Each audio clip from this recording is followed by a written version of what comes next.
What's good, everybody? Welcome back to another episode of the DBL podcast. I am your host, Rock Solid. Last week's episode was a big hit. Primarily, everybody was glad that my voice is back, and this is the first time we're going to be doing a video podcast, and let's just see how it turns out. I'm expecting a lot of negative feedback, but I'm prepared for that part, so I'm just going to put it out there and just let the episode be what it is. Hopefully the content overrides the rest of it. Last week we talked about a few different topics, and one of the things that people kept bringing up to me in the comment section on different platforms was different types of relationship. How do they know which ones they're in? So I decided I was going to tackle some of the different type of relationships that are out there, some of the most popular relationships that people have a tendency to be in and don't even realize that they're in. But if you do the correct dating process, you can really get down to the bottom of it. One of those is a platonic relationship. Another one might be a romantic relationship.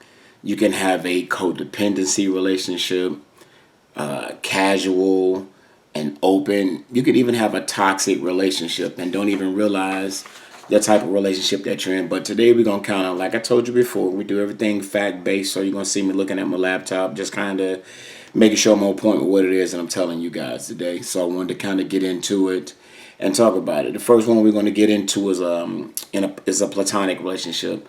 But there's a lot of different relationships out there in the world, and a lot of different relationships don't necessarily come with a sexual or a physical, emotional attachment and commitment. People engage in many different types of relationships that, they can go by many different names. But the one we're going to get into right now is a platonic relationship. Platonic relationship can be formed on a lot of different levels. It depends on whether it's the same sex or whether it's opposite sex. It depends on sometimes the orientation of the sex of the two people. You can be two females that like females, but you can still be in a platonic relationship. And platonic relationships can pop up literally out of nowhere. They can be in different settings. They can be in different scenes. And it starts with, you can have a platonic relationship. Like say for instance, my son is doing co-ed track right now. He can find a platonic friend in that. It can be somebody at work, somebody meet at a club, somebody meet at work, different organizations, things like that. And these type of relationships can play a vital role in providing like social support, because what one person may be strong at, the other person may be weak at, and you put those two people together and they feed off of each other. So platonic relationships do exist. Now, once you get into relationships and things like that, it's kind of difficult because everybody doesn't view relationships the same way. And so, me, I'm one of the people, I don't believe that men and women can be best friends. You can have a platonic friend and not call them your best friend, because best friends, in my opinion, is somebody that you, what's the word? That you rely on, that you count on, that you go to for counseling when you have issues in your relationship. But it doesn't stop the platonic part of the friendship. And it makes some people uncomfortable. It makes some people's jealousy side comes out. It just naturally makes people feel however it is that they feel. So those are some of the things we're going to get into, right? But please understand that platonic relationships are those that involve a real closeness and a friendship that comes without sex, okay? And sometimes platonic relationships can change over time and into a romantic or a physical relationship. And this is like we were talking about with, couples, and the reason why certain people, men or women, don't think that men and women can be best friends, because a lot of times it's two people that don't know how they feel about each other. And if you find somebody on a platonic level, or a friend of the opposite sex, or whatever your sexual orientation is, if you find somebody that is on the same page as you, they think like you, they talk like you, and act like you will be lying to yourself if you never give them a thought. Just because you put them in the friend zone, they may not meet the physical or the mental that you're looking for, but they represent everything else that you do. So therefore, you really have to just be mindful that platonic relationships, they can grow into a physical relationship, and you're going to form a connection with those people. A lot of times it's not with the intent, but it just happens all of a sudden. Okay. So just be mindful that platonic relationships, it's almost like a hidden rule when it comes to platonic relationships, that you guys are gonna get close. This is somebody that you're gonna trust. This is somebody you didn't put it to the friend zone. Doesn't mean they asked to be in the friend zone, but they end up in the friend zone. And this is why, again, we keep going right back to it, why certain people feel uncomfortable with men and women or people of the same sex being quote unquote platonic friends, right? So we're not going to harp on any one thing today. We're going to kind of just breeze on through this. So the next one we're going to get into is a romantic relationship, right? Romantic relationships, those are kind of characterized by feelings of love or attraction with another person, correct? And while romantic love can vary, it is often, involves a lot of feelings of infatuation. It's somebody that you're physically attracted to, somebody that you could see yourself intimately being involved with, and you may or may not want a commitment with them, but that's the destination, is to try to get a commitment out of it, right? Romantic type of relationships, they tend to change over time. They're very they're very transitional. They're kind of going. And at the start, the relationship with people, they typically experience like a stronger feeling of passion. Like you guys are on the same page. Everything is what you're looking for, and everything is what you want out of it. So things have a tendency to get stronger. Things have a tendency to get a little bit more intense. And that's only in the beginning. But over time, those feelings start to lessen that intensity. And you have to be very mindful that what you feel today, they're slowly digressing down as time goes on. And you have to be mindful of that, because people think that, well, this is how you felt about me, when we first started, you got to do this when we first started, this and that. Over time, things change. And as things change, you have to be open to adapting, adjusting, and improvising as that relationship goes on. Okay, the intimacy and the understanding that goes with those type of things. Romantic, relationships, they often kind of burn out from that emotional cloud nine. You know what I'm saying? While you're still feeling that passion, and usually, all of those things, they kind of dent. Even the sexual part of the relationship, it fizzes out, because when you first get into a relationship, especially the world that we live in today, right? People put their best foot forward, and they're trying to outdo each other. They're trying to be better than your ex, so you don't think about him, even though he was a trash man, but his sex was great. Well, you're a great guy, but your sex ain't. So everybody's trying to outduel each other and try to be better than the past. They don't want to give you any reason to look back and think about the past. So you come off of that cloud nine, but your emotional maturity has to kick in. Because if you communicate with your partner the same things you would tell your platonic friend or your good friends or your girlfriends or whatever the case may be, the same things you tell them is the same thing that you could tell your partner. You know, sometimes I do an experiment in a relationship where I'd be like, well, talk to me like I'm one of your friends. Right? Have a conversation with me like I'm one of your friends. Don't see me as your boyfriend. Talk to me like I'm one of your friends, because you have a tendency to open up. You have tendencies, to open up a lot more with your friends than you do with your partner. And I don't know why. You're not even sleeping with them, but that's a story for another day. That's a conversation. But you have to be willing to talk about the commitment, because the longer you're in those relationship, as the intensity dies down, the maturity level should start to balance out. And once you add in the physical element, then the sexual element, the connection, the bond, and all that, you should start to grow. And this is a big reason why I tell people you should not fall in love. You should fall, because you can easily fall out of love. But if you grow, we just talked about this last week. Once you grow into that relationship, it's very hard to just grow, because anything you grow doesn't just die. Even if you pull the plant out of the ground or the fruit out of the ground, it doesn't just die, right? That makes a relationship that much stronger. Out of all the different types of relationship, this is the one that if you're not careful, it has the ability to lift you all the way up, or it can bring you all the way down. So you have to be very, very mindful when you get into any relationship with anybody. because, I try not to make these things so personal, and I try not to generalize. But when you get into a relationship, you have two people that are naturally square pegs. Okay? But if you shave down a little bit on this side and a little bit on that side, you can make that square peg a round circle, right? You can make two things fit, but it'll never fit naturally. And that's where over time, right, that growth that you have as you're growing, as you keep trying to work it, eventually everything just starts to work itself into place. But that comes with time, that comes with patience, that comes with energy into growing those relationships into what it is you want and need them to be. And that only comes with time. It doesn't just happen. And if you do that, you can avoid this next group of relationships, right? So this, the first one is the platonic, and then we're going to, we already talked about the romantic. But the next one is the codependent relationship.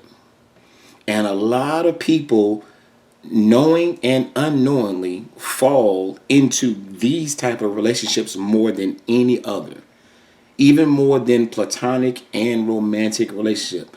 Codependency relationship is an imbalance and a dysfunctional type of relationship, right? It's in which a partner has the emotions and the physical and mental dependency on another person. And don't forget the financial, don't forget the mental capacity, right? It is also excuse me, it is also common for both people, right, to be mutually codependent on each other. Both people may take turns, like literally being dependent. Hypothetically, a woman, she needs security. So everything a man does has to be showing her dependency. And men have a tendency to want to be needed. They want to provide security. So you're codependent where she's like the damsel in distress and he's like the superhero.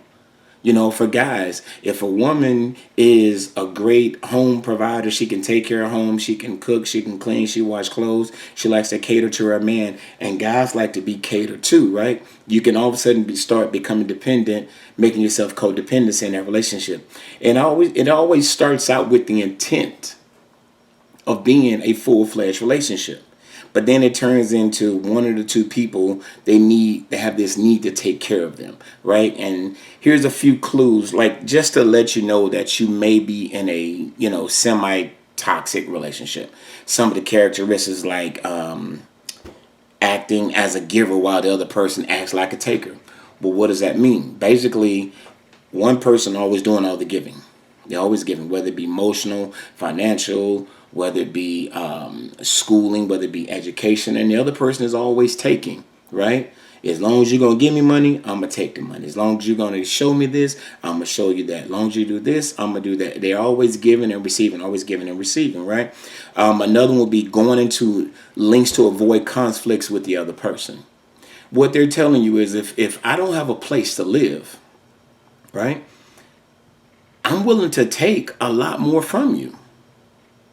Okay, I'm willing to take a lot more from you. So I'm going to avoid conflicts. I'm going to always make you right. I'm going to always make you feel better. I'm going to always try to do everything I can to avoid conflict with you because I need a place to stay, right? Or if I need money from you, right, I'm going to do everything I can to play nice. I'm going to do all these little simple things around the house. I'm going to, cook this. I'm going to do that because I know at some point I'm going to have to ask. And if I do all these things for you, then in my head, you can't tell me no, right? So these type of people always avoid conflict with the other person, right? And it's not always, one size fit all.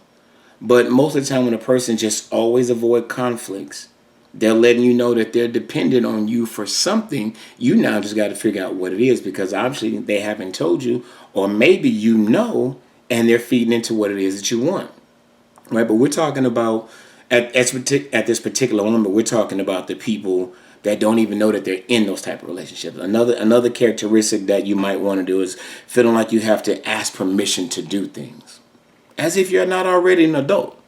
You got to ask for permission to do things that you want to do or like to do or think you could do, right? Or having to save or rescue the other person from their own action. This is a big one.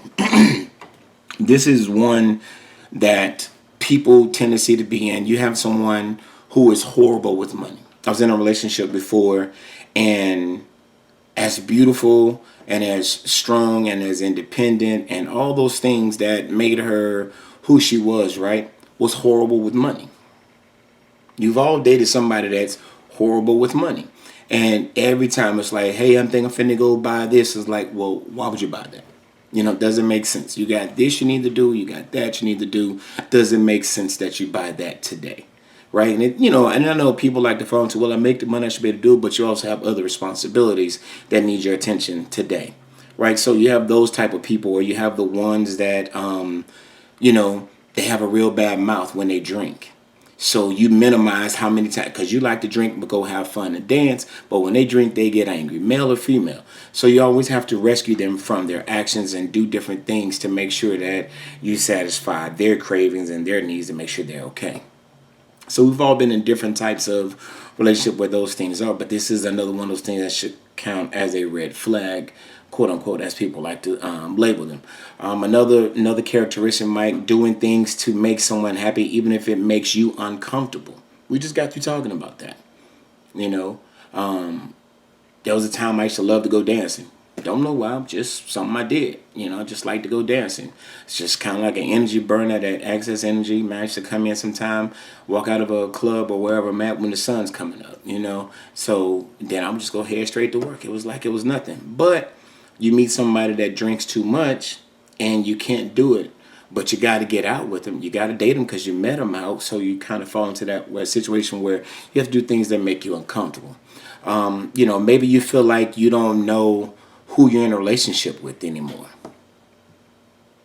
That's a dependency. That is a codependent relationship where you don't even recognize yourself anymore. You don't recognize that person because they've become so dependent on you and how you correspond and act with them that they kind of forget that they're in a relationship with you, and they forget to do the things that matter the most. And the last characteristic that I think of is you start elevating the other person even if they've done nothing to earn your goodwill and or admiration. That guy, oh, he's a good guy. Well, we seen him doing XYZ. Well, it's how he is sometimes. He gets strung out, he gets stressed. You keep trying to lift that person up, but you feel yourself doing all the work for them. You are literally in a codependent relationship, and that's probably one of the worst ones, the one where you're always trying to make that person look better in front of everyone else versus the reality of the situation. But not all codependent relationships are the same, okay? But however, they can vary in terms of the severity of that codependency. That codependency can have an impact in a different type of relationships, including relationships between a romantic partner, parents, children, friends, family members, co-workers. You know what I'm saying? Yes, even co-workers, right? You can have a codependency. You hear the stories all the time where they work in an office setting, or they work in, especially doctors' offices, right?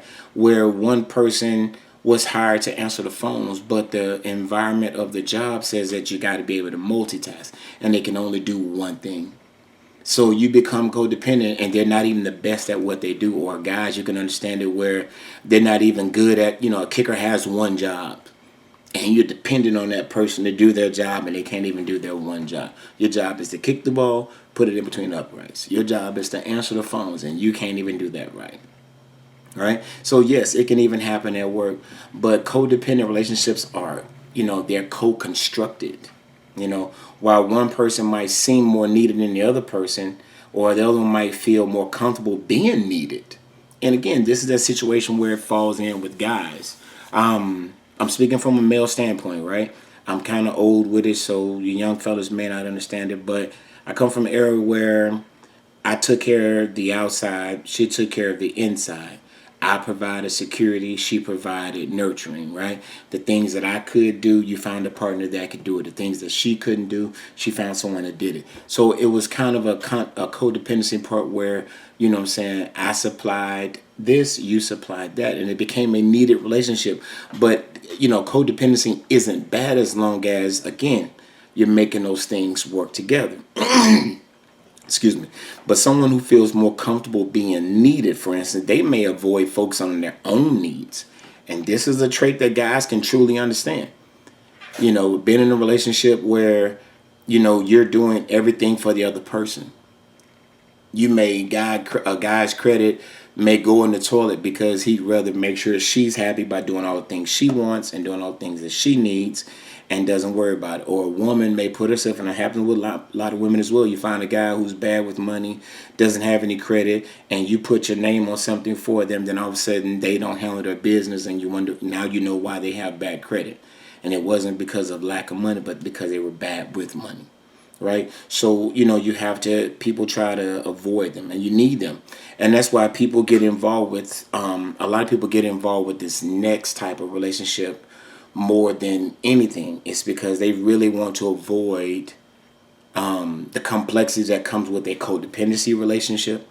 They want to avoid the heartache that comes from a romantic relationship, and it gets rid of the issue of a platonic, because the title of platonic goes away when you're not in a emotional relationship. This next relationship is called a casual relationship. Now, casual relationships often involve dating, being in a relationship that may include, sex without expectations, or no expectation of monogamy or commitment. However, a lot of people suggest that, the term is vague and can mean a lot of different things to a lot of different people. So, there are some terms that, of course, we've all heard them to know which one you're in. You got the one night stand, right? That's casual. You got the booty call. You have no relevance before 2 a.m., 11 p.m., depending upon the age bracket, right? Those old cats like to do it around 11. If you can't make it at 11, by 11:05, we're done, right? But, you got the booty call, then you got the sex buddy, your cut friend, or whatever you want to call them. You got the friends with benefits. But these type of relationships, they often exist, and they don't, and most time, more so than not, they don't last long because they keep going, but they are forever changing and evolving.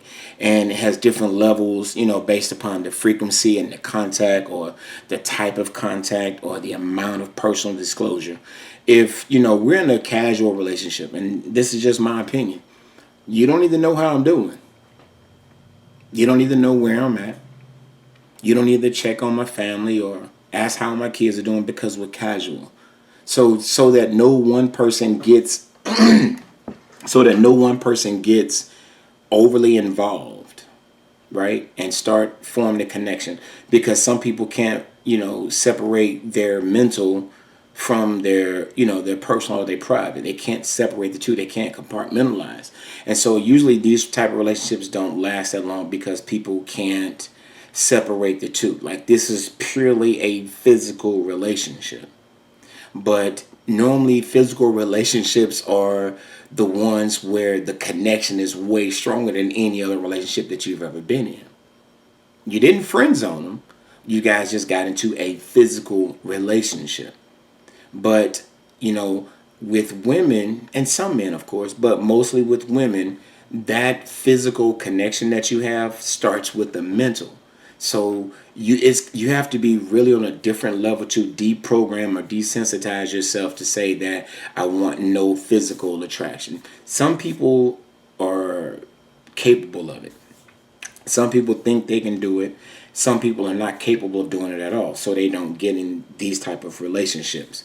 But, through my life experiences, people with more sexual experience, they can identify with the definition a lot sooner than people with less sexual experience. The less experience you have, the harder it is to be in a casual type relationship, because all you know and all you've ever seen your entire life is couples and marriages and people on their way to being married or engaged, or long-term relationship or long-term commitments or partnerships or whatever, right? So that's all you know. But casual relationships are often more common with young adults. Now, that statement was very true 10 years ago. Now, but as long as you're in as long as there's in that relationship, you have a lot of communication and a lot of consent. Those things can go on for a lot of time because there's a lot of sex and there's a lot of positive benefits, right? They can satisfy the need for your sex, right? They can also fulfill your intimacy need. They can form a connection or companionship without the emotional demand of what are we doing, where are we going, how are we doing, where are we doing it at. And it would be helpful to ask these questions in the beginning. It would be very helpful to ask these questions in the beginning, mostly because, in the beginning, that's when everybody's open to whatever. When you meet a person, you don't know where they are. They may be tired of the headaches of relationships right now, or they may not have the mental capacity to deal with the relationship right now. So, saying out front what it is that you want, just because you got overly attracted or this person starts to look better, when those feelings change for you or when they change for me, it is equivalent that we both verbalize what it is that we need to know, what we need to do, and what we need to say to put things on the right path or to the right track. And that's the only way to do that. Consent and communication is on a whole nother level. But now you have older adults, people my age that are consenting, and the problem with it is that the younger generation is kind of just sexually free and liberated, and we're not. Right? We operate differently. Older people, I don't give a damn who you are. You cannot engage with a younger person in a relationship and think that it's just going to be casual and that's just going to be the end of that, because it doesn't always work that way. And you have to understand that. But there is an option for the older group that's not for the younger group. So the younger group is more so into the casual, okay? Older groups are more into the open relationship. That's our next one, the open relationship, right? Open relationships is a type of consensually non-monogamous relationships in which one or both partners are sleeping with someone else, or they're involved with someone else, but they still have an agreement or they're still in consent that we're in this relationship together. We're still one. It's just that I guess the one that everybody tries to use, I can't confirm one or another, but Will and Jada, they're in an open relationship, right? We're shocked by what she says and what she does, but they're not, because they consented to what's going on. Will had to agree, or whomever it is, right? Let's kick them out of it, right? You have to agree to what's going on. Listen, I love you. I like you, right? I really want to be with you, but my sexual needs aren't met with you, right?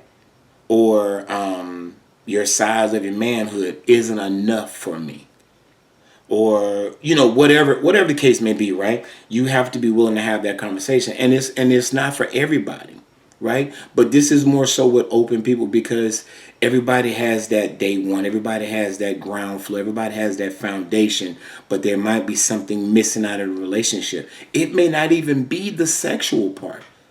This person may be incapable of an emotional connection. And when they're not capable of an emotional connection, you need it, but you don't want to lose your partner. So it gives you options. Excuse me. And it goes into that. Men reportedly have a higher number of being in open relationships compared to women, or to people who identify as gay, bisexual, or relatively, mainly heterosexual, will most likely be in an open relationship. And sometimes, yes, sometimes their partner don't even know that they're in an open relationship with the other person. But it happens. And sure, this relationship can have a lot of benefits to it. You may not see it if you perceive yourself as being cheated on, or if somebody has stepped out of the boundaries, right? But it's not limited to, but increased sexual freedom. If you and your partner are okay with being with other people, as long as you come home and as long as, whatever the boundaries are, whatever, people think that swingers are in open relationships. And, there's a different thing, but they also have their downfalls, with the jealousy or the emotional pain. Because again, you agreed to it, but you didn't understand what you were getting into. And those are the people who normally have the issues in their relationships forming the way that they do, because they didn't understand what they were getting into. Open relationship thought that they were going to try things together, or maybe this person, had somebody from that they thought was their greatest sex partner, or their best friend, their mental best friend that they can be with. And you realize that you're not, that you think that you're everything for that person, but then you realize that you're not. So a lot of people, that jealousy and that emotional pain that comes with it can be hard for a lot of people in those type of relationships. Open relationships are usually more successful when couples establish personal and emotional and like a sexual boundaries, and they clearly communicate their feelings and emotional needs for one another, right? It's that part is the most important part, that you and your partner are having some type of boundary set up.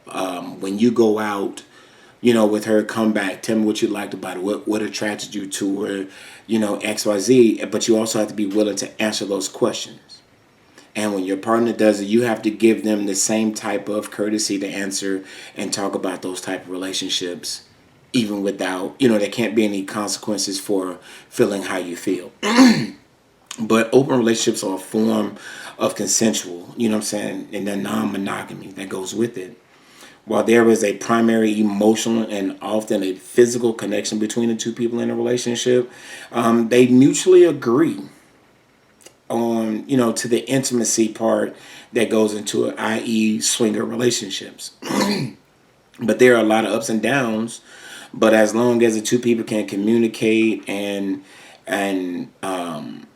really focus on keeping that relationship intact, there's been a lot of cases where it's lasted a long time, more than the average person may think. And in most typical those relationships, because most relationships don't last because of all the restrictions, right? And when open relationship, when you start having the restrictions, guys have a tendency to put a woman on a pedestal.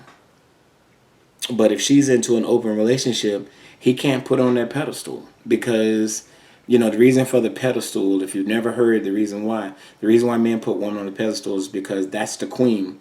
And once she's off of her throne, off that pedestal, she's down there with the peasant. She's not supposed to be able to associate and touch and say be liberated by the peasant. So we keep them away from her. Women have a tendency to put their men on a higher throne because they want to treat him as the king that they see him, or the leader, or the male figure in their life, and they want to see it. So you have a tendency to get into those type of things. But it can be liberating. Like I said, it can be liberating if you want those freedoms to love someone, but also go out for what you're missing in your relationship. If you're only missing 1 out of 10 things, and you can seek it elsewhere, and your partner's okay because they know they're honest with themselves, and so they know they're not capable of it, it makes it a lot easier. But if you can't do either one of those things, then you fall into this last group that we're talking about. This last group is so interesting, because in 2024, which is what we're in right now, it is the most common. It is the most common relationship out there. And that relationship is, yes, you guessed it, toxic. A toxic relationship in any kind, if any type of interpersonal relationships where you are emotionally and physically or psychologically well-being is undetermined, or even if it's in a threatening way. You know what I'm saying? Such relationships often leave you feeling like, I can't believe that I'm here. How did I end up in this type of relationship? You feeling humiliated to be around your family. You're ashamed of the situation that you're put in, or people don't understand the type of relationship, or it's unsupported. Like, everybody's like, well, as long as you're gonna be with her, bro, we can't be around you, because every time, man, y'all arguing, you fighting, she blaming you for this, you can't even hang out with your sisters, or she tripping because you with this, or the dude tripping because you know a guy at the same place.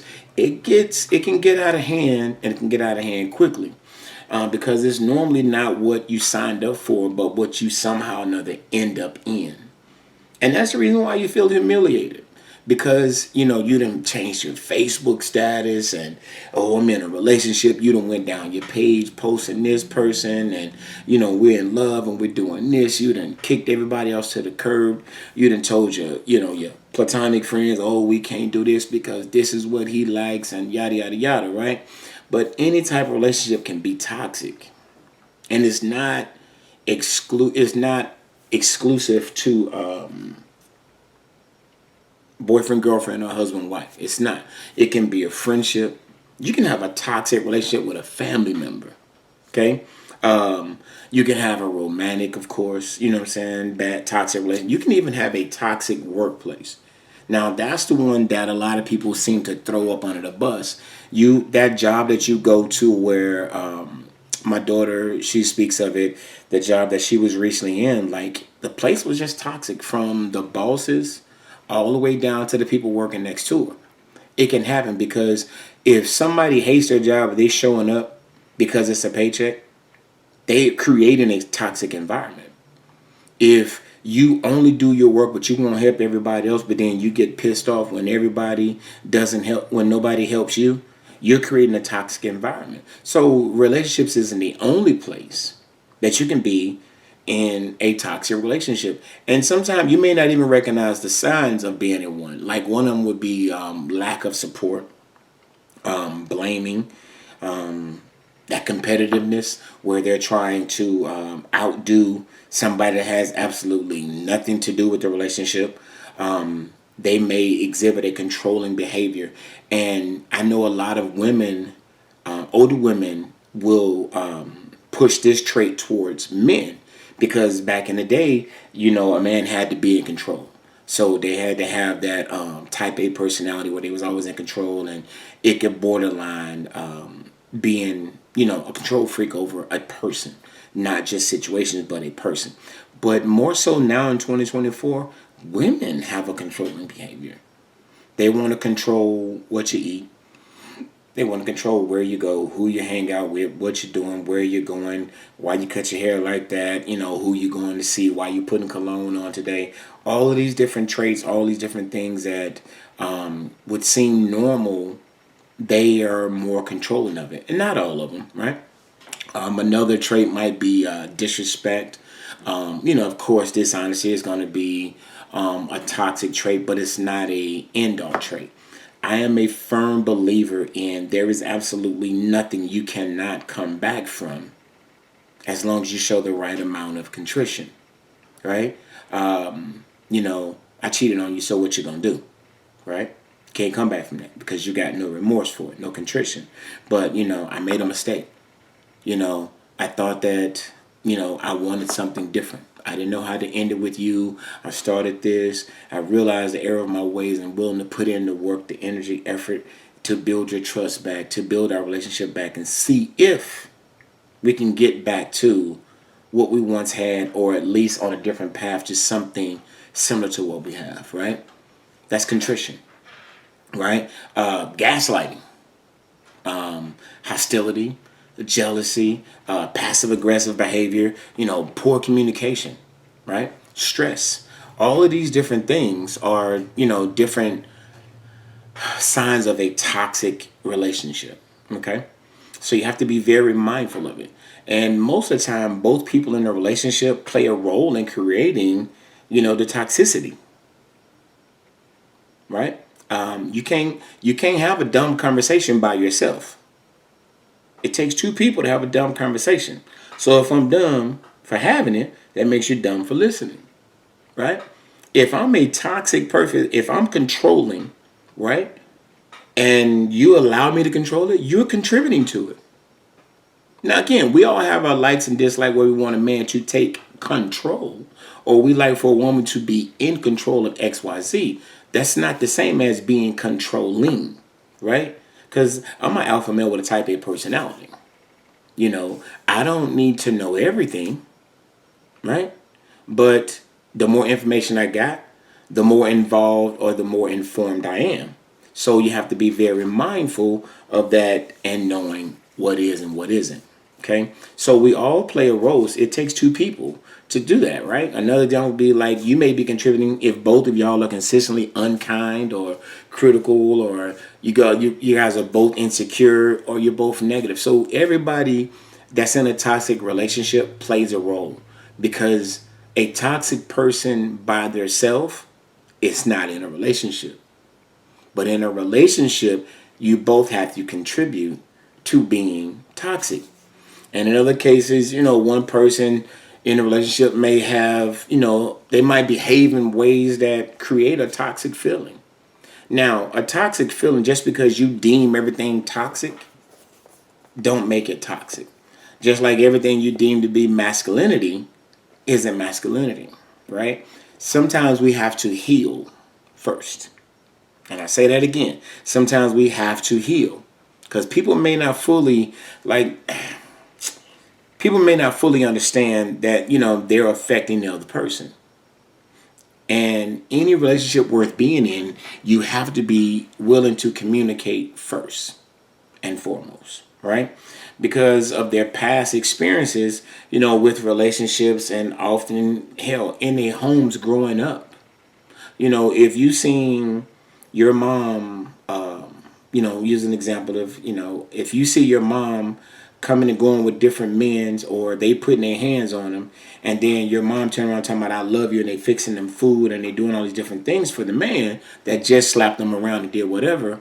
As a young lady, you associate with that's how a man's supposed to treat me. As a male, you associate that with, you don't love me if you leave me after I slapped you, because that's what you learned. That's what you know. So this is why it is so important that you truly, truly understand where a person is coming from, right? You have to know their background. You have to know their history.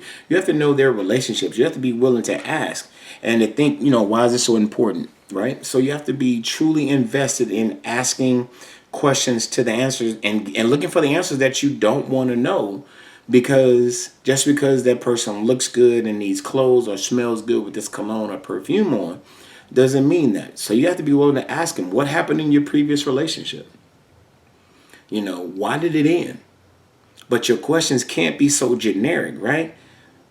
The reason why it ended is because XYZ, right? So what was your role in that relationship on why it ended? Because we all play a role. Even if you get cheated on, you played a role, because this person probably showed you some signs, right? If this person is codependent on you, you played a role because you allowed it to get there. You didn't ask questions. You didn't seek answers. You didn't do your homework. You didn't look any further. You didn't heal. They didn't heal. Previous relationship, they broke up last week and y'all together this week, but all of a sudden you're his girlfriend this week and blah, blah, blah, blah, blah. We all play a role in it. So, you know what I'm saying? This doesn't just create a discontentment, right? But toxic relationships can take a serious toll on your mental health. Sometimes on your physical health, where you feeling isolated and, you know what I'm saying, you lonely by yourself. This can sink into a spiral of depression because you don't know how to get out of it. And everybody's going to tell you, well, just leave. That's because they're not in love with that person. So that's their easy advice to give you. But what is the path? What is the journey to get out of that situation? Toxic relationships can be very, very stressful. A lot of them can even be abusive relationships. And if you're in a toxic relationship with someone in your life and you're working on creating a strong boundaries to protect yourself, you have to, right? Before we get out of here, there's a lot of things you can do to help you, your partner. And the biggest thing you can possibly do is define the type of relationship that you're in. Because when you define a type of relationship, it depends on, it varies of a lot of different factors, including what matters to you, or how the other person feels to you and towards you, right? Two different things. How does this person feel to you? Meaning, how do you feel towards them? And how do they feel towards you, right? To define your relationship, it can be helpful to ask questions like, do you have a romantic feeling for another person? Right? Sometimes you gotta speak it in terms that you have to explain it to them so that they understand your definition of it. Right? What does each person hope to get out of this relationship? That's one that a lot of people don't seem to want to don't want to seem to ask. You know, what are you looking to get out of this? You know, I'm just looking for sex. You know, just looking to see if you pay like you weigh. You know, there's a lot of different things, a lot of different questions, but you got to be willing to ask that question. Like, how much time do you want to spend together? That's the one that I have. I'm an introvert. I can be the life of the party, and I can get the party going, and then I'll just go into a closet and just completely disappear. I can invite everybody over and just completely go away. I'll find a conversation or a chair, somewhere to sit down, somewhere to get it over with, and yada, yada, yada, right? While you're dating this person, right? Or you guys are into it, you know, ask that person, how is this relationship going? Right? But you got to be open to honesty. You can't be this person that blows a head gasket every time somebody says something to you and then ask them a question and expect them to give you an honest answer. This is how you end up being ghosted, right? How about asking the question, are you currently involved with any other people on a sexual level that's mentally connected to you? What happened to the person, because we all got that one person, right? That no matter how toxic they are, no matter how bad they are for us, no matter how much money they take from us, no matter how bad they ruin your credit, we all got that one person that comes back around, right? Ask them who that person is. What's the status of that situation now? If that person came around, you got to be willing to ask some hard questions. Like I asked the questions that I know you don't want to answer. You know, if you was in a sexual relationship, why? And you're getting everything you need. You got your independence. You got your mental health. You're stable. You got everything in life together. Why give up your physical relationship to enter in something, right? And just saying that I want more isn't a good answer, because if you wanted more, you wouldn't have continued the sexual relationship, right? Or if a person is coming from a relationship talking about they want love, they see love, they see love, they see love, then why would you want to enter into a physical relationship? Let's just call this a one night stand. Let's hit it and quit it, beat it down, and get out from around it. Whatever your phrase is, right? Why go into something that you can't fully invest in? This is why you have to ask the right question. Because figuring out what type of partner, what matters to you, or what type of partner you want is an important step in defining the type of relationship you're interested in having. Okay? You might find out they're both on the same page, or you might discover that y'all want different things. And that's okay. Because I promise you, for every one female or male that you walk away from, there's 10 more coming. They may come in 10 at a time, and they may come one by one by one. But as long as they come. If you want a platonic relationship, you're not interested in a physical or a romantic relationship, you have to make that known up front. Hey, listen, what are your intents by meeting me? What are your intents? Are you looking for sex? Or are you looking for a relationship? Because all I want is a male friend, or all I want is a female friend, somebody that I can chop it up with, talk about issues going on that, maybe happening with my kid, or maybe happening with my family, that I need to be able to discuss with someone. Okay? I'm looking for a romantic relationship. Is that what you want? When I say romantic, I'm talking about my heart. I'm talking about my spirit. I'm talking about my spirituality. I'm talking about everything that comes with romance. I'm talking about the dates. I'm talking about the car rides, the beach. I'm talking about the family. I'm talking about marriage, right? That's a romantic relationship. I'm looking for a casual relationship. I don't want anything from you. I don't need you to be checking on me. I need to be like, hey, are you home? Yeah. Are you free? Yes. Can I come through? Yes. No? Okay. Talk to you next time. Hey, I'm in town. Are you free? Are you available? No? Okay. Catch you next time. Right? That's a casual relationship. Right? Open relationship. I want you to be my number one. I want you to be my everything. But I want you to be okay with me having a 1B and a 1C. Right? Or we're going to have a 1B, you can have a 1B, and that's it. That's the extent of it. I don't need to know him. You don't need to know her. But me and you come home, we communicate, this is our home. Don't bring him, her here. Don't bring her here. We're just going to keep it that way. Right? Or you're in a toxic relationship. I just want to control somebody. I want to run somebody. I want to do what I want to do. I want to do all these different things. Whatever it is, right? You got to ask the right questions so that you can get to the right answer. And just because you ask the right question and they answer with the right answer doesn't mean that your question should end there.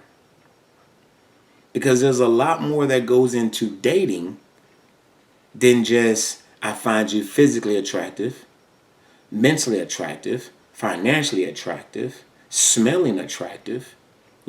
There's a lot more that comes with it than that. And you have to be prepared for whatever it is. You have to have some follow-up questions.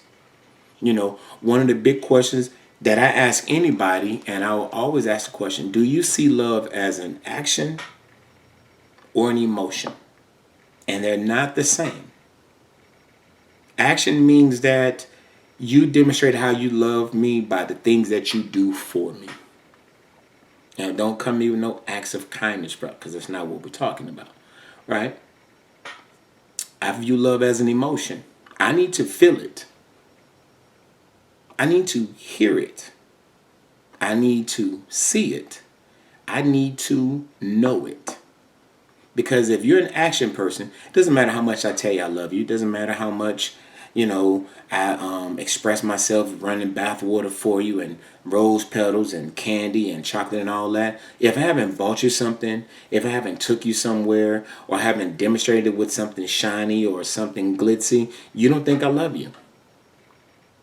And for that person with the action, right? If, that person with the emotion, if you done bought them a car, you done took them on a trip, you done did this, you running bath water and clothes and laundry and cooking and all that right there, you thinking you're expressing your love in the purest way possible, to only to find out this person doesn't view that as love.